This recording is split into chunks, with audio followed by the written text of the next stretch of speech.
Hey everyone, we're on site today at the brand new National Veterans and Museum Memorial located in Columbus, Ohio, and we invite you to come along with us today as we explore some great artifacts, military history, and some fascinating stories on our brave men and women who served in the armed forces on this special Memorial Day edition of History and Relics.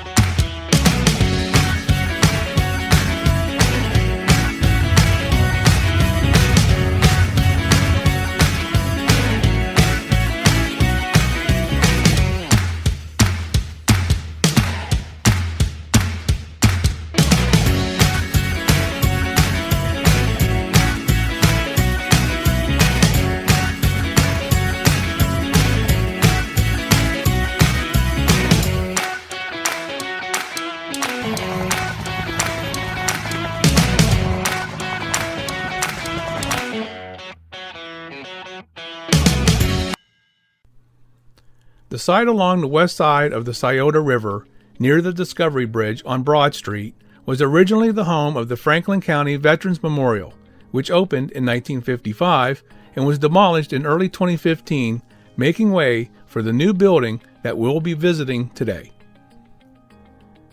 The construction of a Veterans Museum was envisioned by city boosters and received support from John Glenn.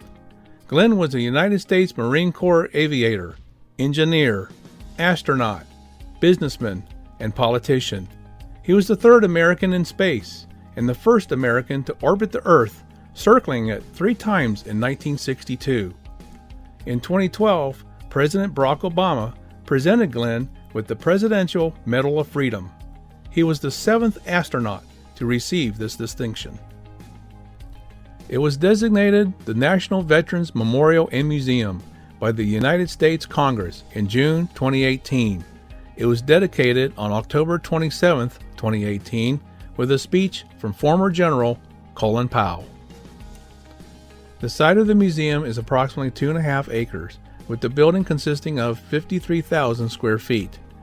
The building is rounded and is 300 feet in diameter. The Associated General Contractors of America named it the most significant construction project of 2018 and the best new building. The building and its park cost $75 million to build, with an additional $7 million raised for the museum's startup and operation costs. This is a very different museum and focuses on honoring the legacy of the courageous men and women who answered the call for our country. This museum strives to preserve not only the names, dates, and battles, but the intimate memories, personal belongings, and painful losses of our nation's veterans. So now, let's step inside and experience this firsthand.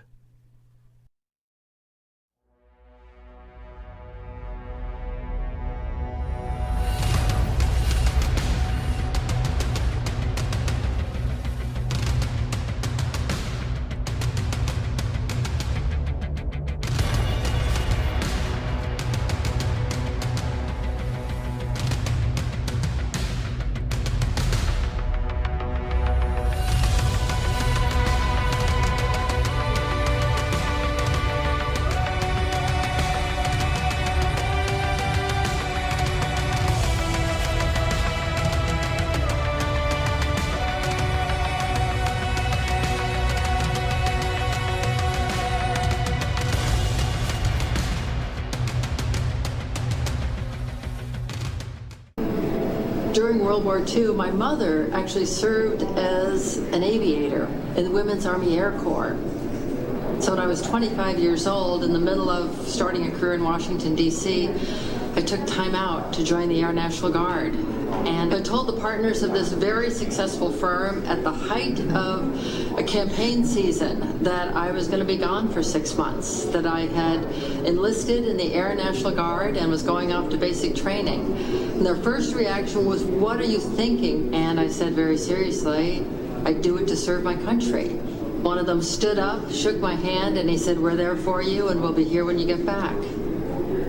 We were that meant we were the first class that would take the oath of reaffirmation knowing that we were going to war. It was like a new sense of seriousness set in over the Corps of Cadets. I remember very distinctly thinking, was my dad in the same place? Was he in my position? Did he raise his hand too for his country? My father was an Air Force pilot in South Vietnam. I just in my head wanted to know what his experience was like. My grandmother was there. My son, of course, was there.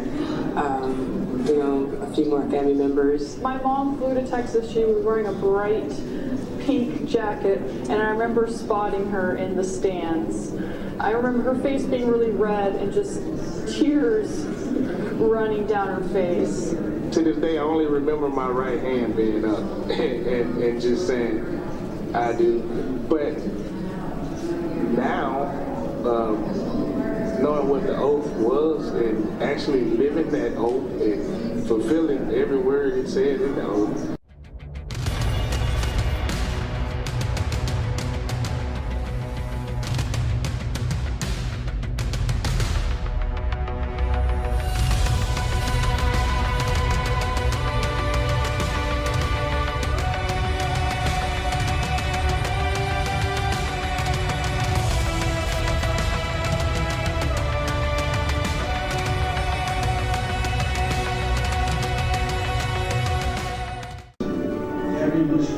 I was pretty much of a brat when I went into the service there, so I needed help, and it helped me. In fact, one of the things that the first night that we were in boot camp there, one of the guys says, "How come you joined the service?" I said, "To make a man of myself." And that's what I hope I did too. And I hope the wife says so too. The Arizona sister ship of my ship, 1,177 died that day on it, including there the band and most of the ship's football team. It gets kind of personal there when you know some of the people there that weren't as fortunate as I was.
Humid, smelly, beautiful, just overpowering. So much going on. Those would be my first thoughts. I was told to go on a mission, and I got on a strange-looking helicopter that had no markings, was quieter than any other helicopter I had been on. I was told, don't carry any weapons because you won't be able to use them. Don't carry any insignia. Nothing with your name on it, nothing with the fact you're a corpsman. Tear down your bag and put it, we're going to give you a special uniform. So I had a pajama uniform, and they introduced me to Sarge, and that's the only name I got was Sarge. We flew into Laos, we had cover until we crossed the border. We went down low to right on top of the jungle. And about 5 minutes before we got there, they told me that we were a recovery team. We were going in to get out an elite force that had been discovered and wiped out. And they handed me body bags and said, anything bigger than a softball that has any kind of marking on it, tattoo, facial recognition, scars, put in the body bag. Anything smaller than a softball, kick into the woods because it doesn't matter. So that's what we did. We went in and recovered those guys. And on the way out, we were spotted and we were shot at, and they dropped what they called during World War II a Jacob's ladder, which is a rope ladder. And you hooked onto that, and then they just lifted you straight up and take off. Our country for their great contributions, and I wanted to be like them. I wanted to be a fighter pilot.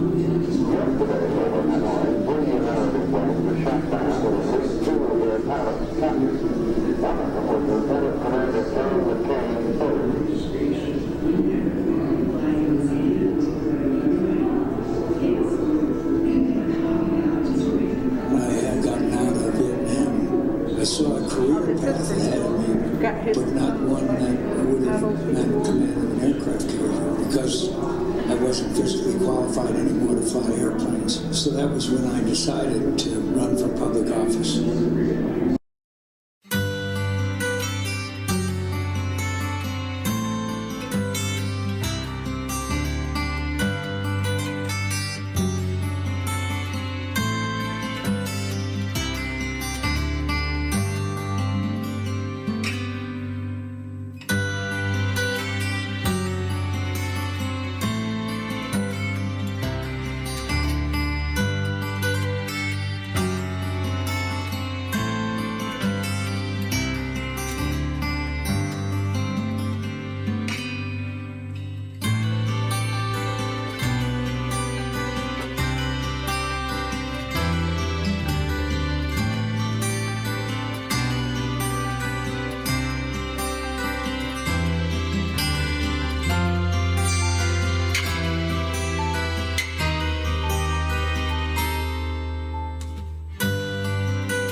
Service has taught me that whether I'm in the battlefield or sitting there stressing out from an exam in the classroom, I could do it somehow, some way. I'll be getting my MSW, right, a Master's in Social Work. And one of our instructors for the department had a very funny way of describing it to us. He said, we're all MSWs. We're going to be getting our MSWs. We are masters of making stuff work. And that's kind of those skill sets that the Marine Corps really ingrains you. At some point, all the training goes out the window, and you've got to figure out, how do I get this done, right? And you pull from that combat experience, you pull from that boot camp experience, you pull from the friendships you've made and that network you've built. That right there is something that makes this community of veterans an asset to our country. And I can't wait to get out there and keep helping out.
Thank you for joining us today.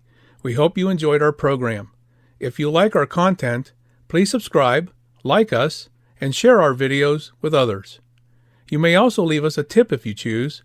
A link is provided within the description area of this video, as well as in closing credits. Before we leave out, we would like to take a moment to thank some of our family and friends who have served in the armed forces. We thank you for your courage, sacrifice, and great service to our country, and we salute you. Until next time, everyone, this one is history.